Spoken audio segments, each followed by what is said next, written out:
So hello and welcome to Film Mixologist, the place on the internet thingy where we try to keep our stock levels up.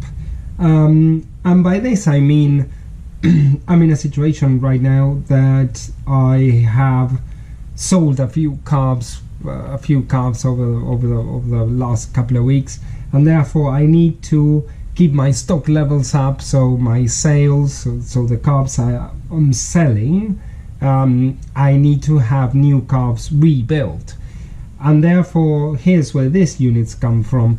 I bought them a couple of months ago whilst I was in the changeover from the old shop to the new shop, and so I've got them here ready to go, and now I just need to kind of get them done. So I thought, do you know what, I'm gonna get them done as a batch of 2. But before I do that, I'll show you around kind of what we're working with. Okay, so as you can see, these carbs have quite dirty. So we've got one. This one is like probably the better of the 2 units, because clearly it has a choke. It's complete, whilst this one does not have a choke. It's not complete. Now, is this a problem? I don't think so, because I've got lots of chokes. So I mean, and look at the state. I mean, they're very dirty, that's for sure. But if I was a betting man, I would say that these units are gonna clean out rather well, and I tell you why. Because if you look at some clues, you can tell that these carbs are quite old in terms of manufacture. So this screws here tell me that this is a kind of earlier sort of carb in terms of model. And also, if we turn them around here, and 3828 list 8519, I mean, it's quite a rare list number on this one. This one is the same. It's got your kind of slotted screws. And let's have a look. Is it the same list number? Yeah, I think they are both the same list number and the same manufacture date. So they are list 6819, I think. I mean, when I clean it up, I'll give you an update on what sort of application were these carbs off originally. But for the time being, what I need to do is I need to just get these 2 units disassembled very quickly. I'm going to do a kind of full disassembly, full rebuild back, and hopefully I'll have, you know, a bit more stock to be able to sell it.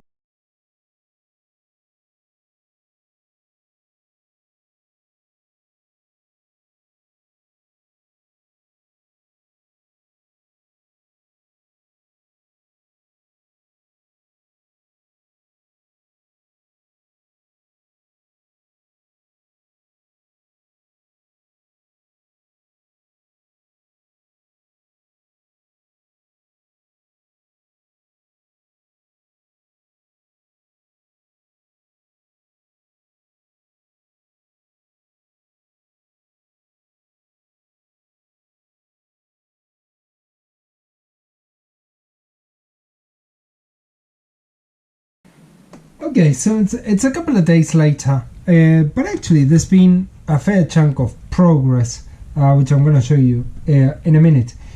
However, before I do that, I think in the previous section of the video, I forgot to mention how am I going to work with these units like this, because the reason that they are the exact same list number and date code means that I could treat this as a batch rebuild. So I just took them completely apart, and I'm now putting them back together, and I'm treating all the parts as being interchangeable, which they are.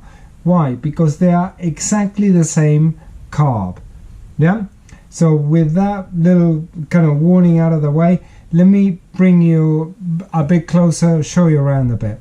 Okay, so as you can see, I've got base plates done. So the base plates have been kind of rebuilt, and they are in absolutely brilliant condition.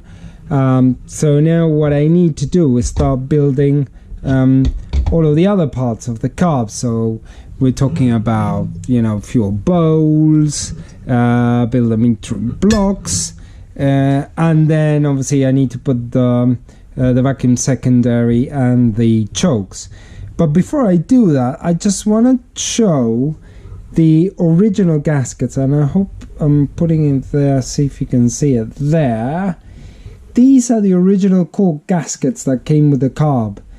Now this is pretty rare, so both of them, they have the original cork gasket. So this tells me two things. So number one is that these carbs were their original 1970s carbs, so that's number one. And number two, that these carbs were never opened before. So they are absolutely original, never opened before carbs, which is a good thing. And now what we're going to do, look at the state of this gasket. I mean, obviously it was a bit knackered, so obviously I'm going to chuck it in the bin.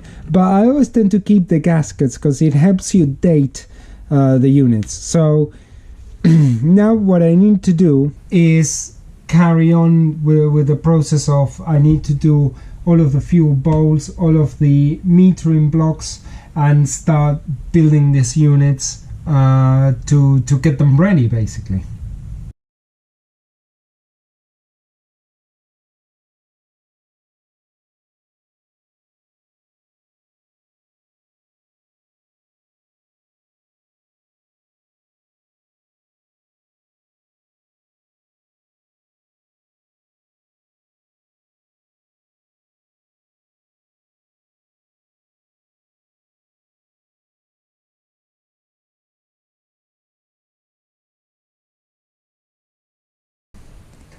Okay, so we're coming now to the to the end of this project right here.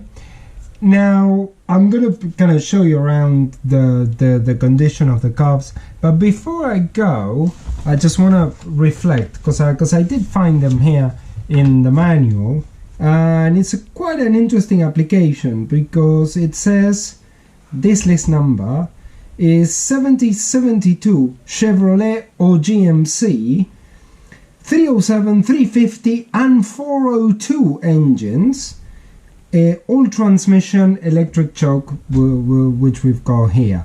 So evidently these are quite rare carbs in a sense, because General Motors, Chevrolet tend to have Rochester quadrajets and whatnot. So anyway, I thought it is interesting to reflect on, you know, what the manual says about this sort of unit. So I'll show you around kind of a bit closer to see, you know, what's the condition of the units right now.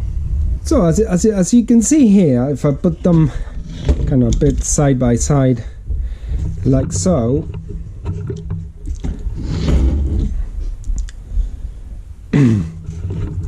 what I wanted to do in this particular project is to build the carbs to be exactly the same, literally the same thing all over the place. So auto chokes, both present and correct.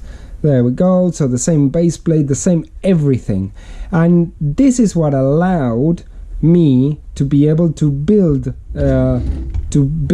really two carbs as if there was one, because instead of building kind of one base plate, I did two. Instead of doing two fuel bowls, I did four, and so on and so forth. So therefore that's what allowed me to build them together, and I didn't have to fuss about, oh, is this bit from this carb or is it not from the other?